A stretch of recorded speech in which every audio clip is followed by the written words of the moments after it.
Olá pessoal, tudo bem? Nesse vídeo eu quero falar sobre a temporada taurina, que nós podemos esperar dessa temporada, principalmente o simbolismo e a mitologia por trás do signo de touro.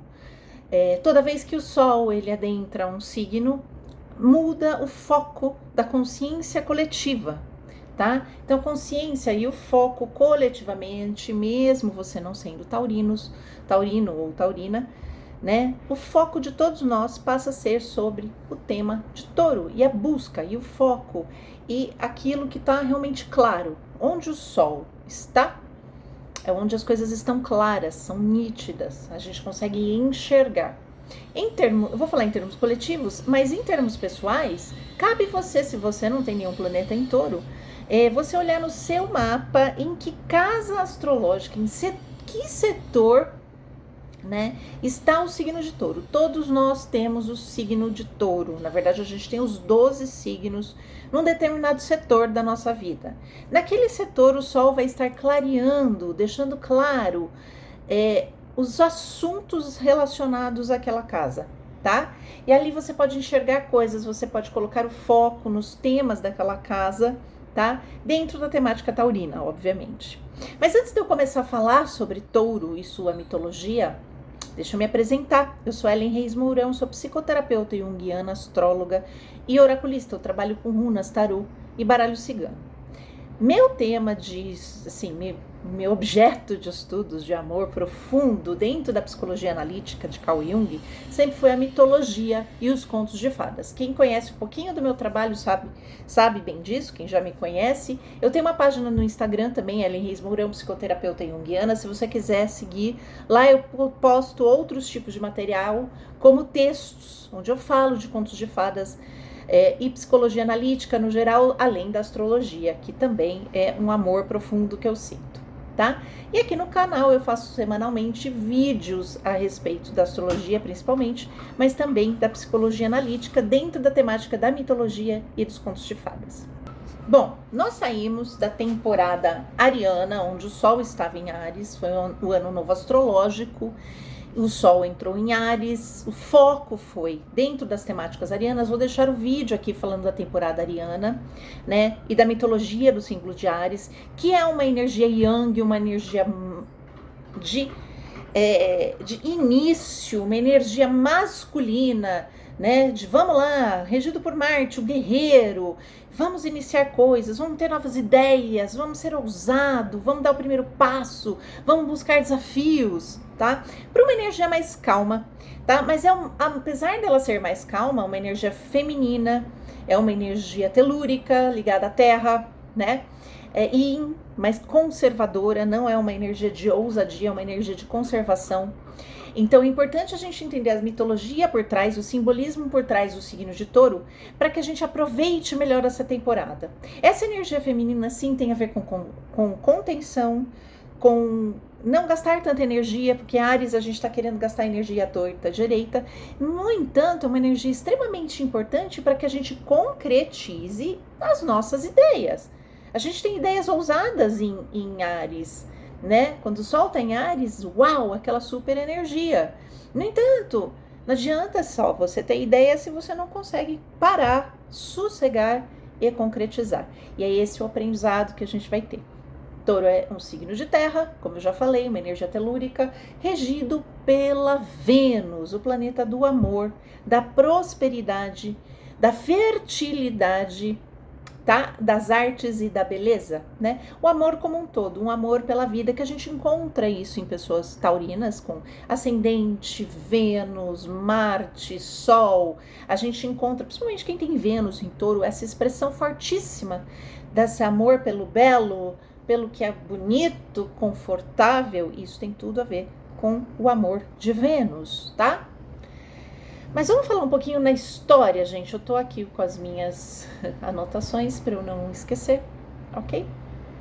Vamos falar um pouquinho da Era de Touro. A Era de Touro se estendeu de 4.000 a 2.000 anos antes de Cristo. Foi uma era marcada, sim, pelo matriarcado, mas existem aí alguns dados que não estão corretos, tá? Nesse período da civilização, ok? Algumas civilizações antigas, né, encontraram aqui, começaram a se tornar grandes potências, como a egípcia, a sumérica, tá? E ela se forma no Oriente Médio, então, iniciando, né, uma civilização bastante forte, principalmente também a civilização minoica de Creta, tá? Nessa época, o plantio, a colheita e a adoração à deusa, né, da lua crescente, a deusa que continha um chifre, que a gente vê em touro, né? A gente tem lá a bolinha com o chifre, que é o símbolo do signo de touro, né? E as deusas antigas matriarcais, elas tinham essa representação, né, de um chifre, como se fosse, mas na verdade é a lua crescente. Tanto que antigamente touro estava muito ligado à questão da lua. E até hoje o touro tem uma forte ligação com a lua. A lua está exaltada nesse signo, né? Ele é regido por Vênus, mas a exaltação é lua. A lua em touro, ela é exaltada, né? Então, o que significa isso? Que as atribuições da lua, né? Que a lua é nutrição, né? É segurança, tem a ver com o signo de touro, ok? Vamos lá. Então, nessa época, nessa era de touro, a gente costuma dizer que foi uma época caracterizada pelo matriarcado. De fato, ainda existia essa energia nessa época, mas eu diria que ela era uma época matriarcal, cujo culto à deusa lunar e ao touro, a gente já vai falar sobre isso, e ao touro mesmo, que era o consorte dessa deusa, né, estava aqui no auge. Eu diria que assim, era o auge da civilização,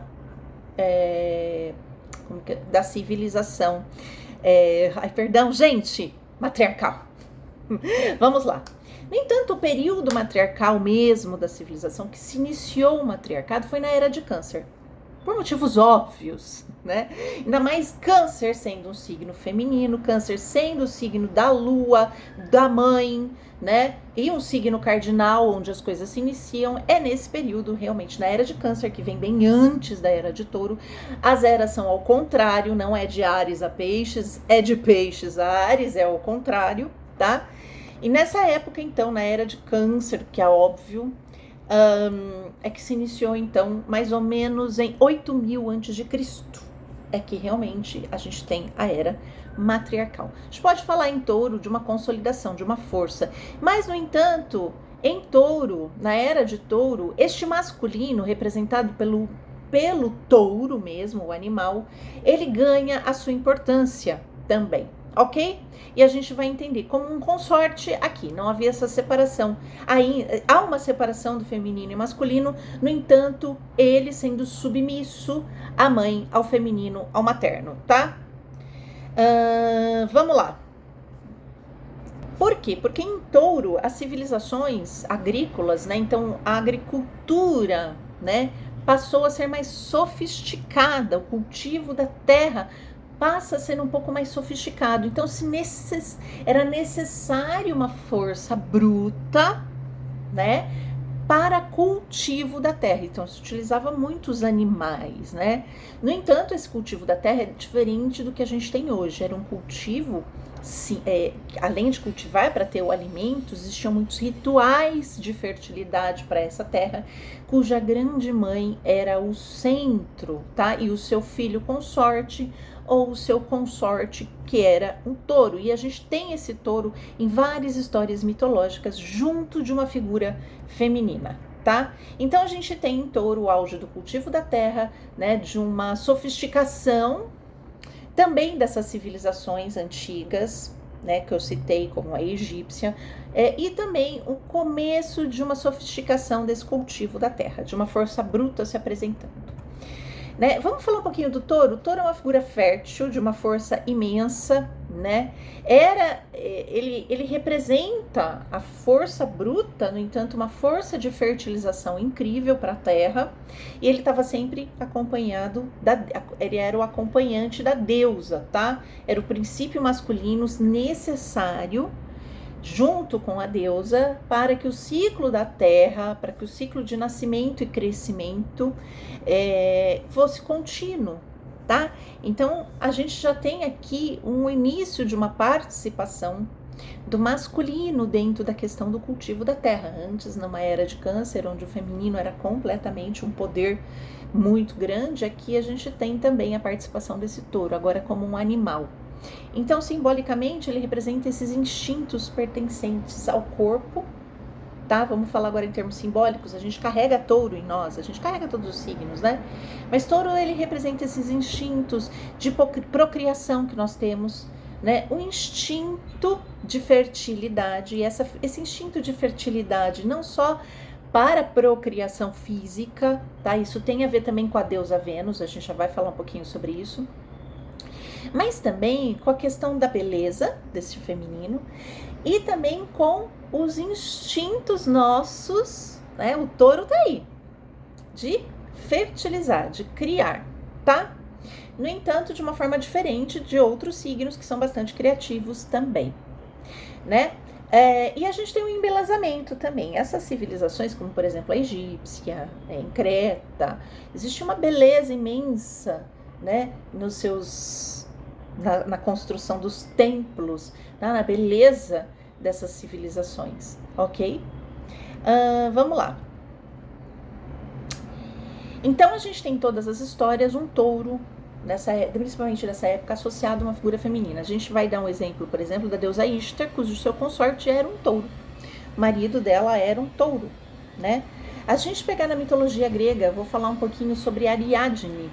Ariadne, para alguns mitólogos, era uma extensão da deusa Vênus, da deusa Afrodite, né? E é ela que ajuda Teseu a matar o Minotauro. Ela fornece o fio de Ariadne para aquele ente. Olha o touro, né? Na verdade, a mãe de Ariadne, ela se apaixona por um touro, tem uma relação sexual com o touro, nasce um Minotauro, e aí ele é preso dentro do labirinto, pedindo sempre ali essa força bruta, pedindo sacrifícios de jovens, tá? E Teseu vai então fazer o sacrifício de matar esse touro, e Ariadne a ajuda, como uma extensão desta deusa, deste feminino que fornece o caminho para o masculino, tá? Mas a gente já vai falar sobre isso. Vamos falar sobre a questão da Vênus, né? Então, o touro estava sempre associado a uma figura feminina, a uma deusa feminina como Ishtar, e a gente pode falar de Vênus, afinal de contas a Vênus é a deusa do amor e a regente, tanto olímpica como a regente atual do signo de touro, que era a deusa da beleza, do amor, das artes e do sexo, tá? Por que do sexo, gente? Porque o sexo era entendido nesta época como procriação. Se existia o prazer, né, principalmente o prazer feminino, se acreditava que o prazer feminino né, quando a mulher tinha prazer no sexo, é que gerava filhos, tá? Né? Então, assim, não se compreendia totalmente a participação do masculino ainda na fertilização, mas eles sabiam instintivamente que esse masculino tinha que participar, principalmente do prazer. Vênus, né, aqui é a manifestação do amor pela terra, do amor que gera filhos, que gera procriação, tá? Cuja frutificação, fertilidade, tá? Ela é a deusa da fertilidade. Por isso que touro, o signo de touro, está associado aos recursos financeiros, à fertilização, ao dinheiro. Por isso que é um signo determinado, é um signo lento, e eu já vou falar sobre isso, e essa lentidão ela é importante, e a gente tem que aprender com touro essa lentidão, tá? Que não tem uma teimosia necessária, tá? Lógico que tem o lado sombrio da teimosia, mas é isso que faz com que as coisas cresçam, quando a gente coloca um foco, quando a gente coloca uma teimosia ali, de estar sempre determinado numa determinada situação, é que realmente é possível encontrar a fertilidade, a prosperidade daquela situação. Isso é touro, tá? Então a deusa Vênus traz essas características para touro. Mas a gente tem que lembrar de uma outra coisa, de um outro mito associado, e tem a ver com touro. A Vênus, Afrodite. A Afrodite foi casada com um deus chamado Hefestos, ou Vulcano, tá? Esse era o deus da forja. E ele, por conta de Afrodite, pelo amor que ele tinha por Afrodite, ele era o que produzia belas joias para as deusas. Ele produzia armas para os deuses lutarem nas guerras, e as joias para Afrodite, para a mãe dele, para as deusas, tá? Isso é Vênus, né? E Touro, eles têm essa característica de produzir a inspiração, né? Para que a gente crie coisas belas, tá? Então a gente pode aproveitar conscientemente e buscar o nosso foco naquilo que a gente tem amor e na nossa inspiração. Se você, na temporada de Touro, quer dinheiro, quer prosperar, mas você não faz por amor, por inspiração deste amor, algo, pode ser um relacionamento, pode ser um projeto, você não frutifica, né? É isso que Vênus e Touro vêm nos dizer. A frutificação tá aí, do amor que você coloca, da inspiração que você põe em algo, tá? Vamos falar então de Ariadne. Então Ariadne permitiu que Perseu encontrasse o caminho dentro do labirinto, não morresse e voltasse depois que matasse, né, o Minotauro, né? Com a luz de uma tocha, ela deu uma tocha para ele e o fio, né? É bonita essa história. Depois ela foi abandonada por ele, eu já vou falar sobre isso, né? Então, em termos femininos, a gente pode pensar nesse mito tanto no termo do masculino, como essa Ariadne, essa Vênus, esse feminino, como uma guia, como a ânima deste homem que a guia para enfrentar os seus labirintos e ele se tornar um herói, né? Mas também para a mulher, que incentiva seu masculino interno a se tornar um herói, né? A conquistar as coisas para ela, a vencer os aspectos mais densos e difíceis da sua personalidade, tá? Isso tem muito a ver com esse aspecto do feminino, né? E nas mulheres, esse aspecto desse herói que ela inspira, que ela coloca uma tocha, que ela ilumina, né, dentro dela, ok? Então, seria este masculino interno que entra para enfrentar esses demônios dentro dela, ok? No entanto, Ariadne é abandonada depois por Teseu, né? Teseu a abandona e ela acaba ficando sozinha, né? E depois ela se casa com Dionísio. Deus Dionísio se compadece dela e ela se casa com Dionísio. No entanto, a gente pode pensar no tipo mais... num lado sombrio do touro, da Vênus e do touro, né? Que muitas vezes a gente pode encontrar como lado sombrio. O touro tem uma simplicidade muito grande, né? O touro não é um signo complexo, né? Como Câncer, como Escorpião, tá? Ele não tem tantas essas facetas, mas uma das facetas sombrias é a superficialidade, é o material, apenas o material, né? Então a gente pode ver, principalmente em mulheres que se apoiam, que tem touro forte, um lado sombrio, Vênus, né? Onde elas se apoiam na sua beleza física, né? Onde ela confia na beleza, nas relações dela, para ser ela mesma, tá? Então, em touro, a gente tem que tomar cuidado com essa superficialidade, de achar que o que a gente possui em termos de materialidade, ou as mulheres, né, principalmente as venusianas, que elas possuem em termos de beleza e nas relações íntimas para definir quem elas são, tá? Eu preciso de alguém para me definir, eu preciso estar amando ou estar apaixonada, né, por mim mesma. E elas precisam encontrar, então, esse Dionísio dentro dela, que é a inspiração, né, que é a inspiração. Senão pode se terminar num dilema muito parecido com o de Ariadne, né? E ela encontra, então, essa inspiração dentro dela, que é Dionísio, que é a criatividade, o êxtase religioso e espiritual, tá? Então, em touro, a gente não pode apenas ir pela superficialidade da matéria, tá? Existe essa simplicidade, a gente precisa entender isso, mas existe algo além disso, que é a matéria, e materializar as coisas é necessário o amor e a inspiração, tá?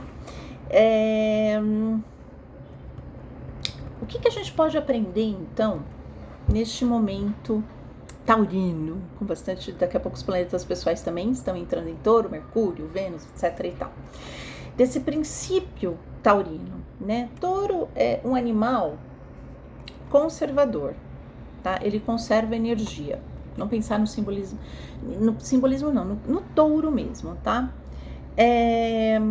O touro, ele é muito tranquilão, tá? Ele conserva energia, ele só vai se movimentar quando realmente é necessário.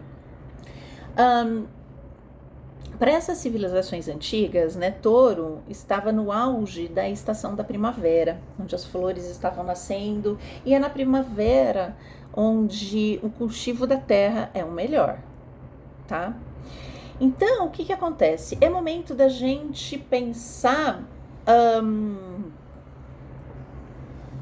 como na questão de cultivar a terra, de conservar energia, né? Se você não tem paciência para os ciclos das coisas acontecerem, você planta uma semente, mas você fica cavucando para ver se está crescendo, ela não vai crescer. Então a gente tem que saber o tempo exato do plantio, por isso que muitas pessoas com Touro forte no mapa gostam de mexer na terra, de plantar, não são todos, mas tem muitos que fazem isso, que tem uma habilidade natural para isso, para entender esse ciclo. A gente entender esse crescimento, quando a gente pode plantar, quando não dá para plantar, não é momento, não dá certo. E o tempo dos ciclos, tá? O Touro, ele se movimenta sim, mas quando ele está seguro e quando há necessidade, né? Então a gente aprender essa conservação de energia. Você tá aí bem louca, buscando 550 mil projetos, ideias mirabolantes, mas não concretiza nada. Então, em Touro, esse parar, esse conservar um pouco da sua energia, é a energia conservadora do feminino, onde eu coloco o alimento, né, a água, os nutrientes que o solo precisa para a planta crescer. E eu foco nisso, né? Eu me especializo nisso. Por isso que existe essa teimosia taurina de fazer sempre a mesma coisa e não querer mudar, né? E é isso que a gente precisa aprender com Touro. A gente ter essa constância de estar sempre alimentando aquilo que a gente quer que cresça e a gente ter paciência para as coisas acontecerem. Pessoal, esse aqui é o simbolismo, né? A mitologia do signo de Touro. Comenta aqui para mim se você tem algum aspecto, algum planeta em Touro, um ascendente, um meio do céu, tá? E me conta como é que você está sentindo essa temporada taurina. Eu fico por aqui e até o próximo vídeo.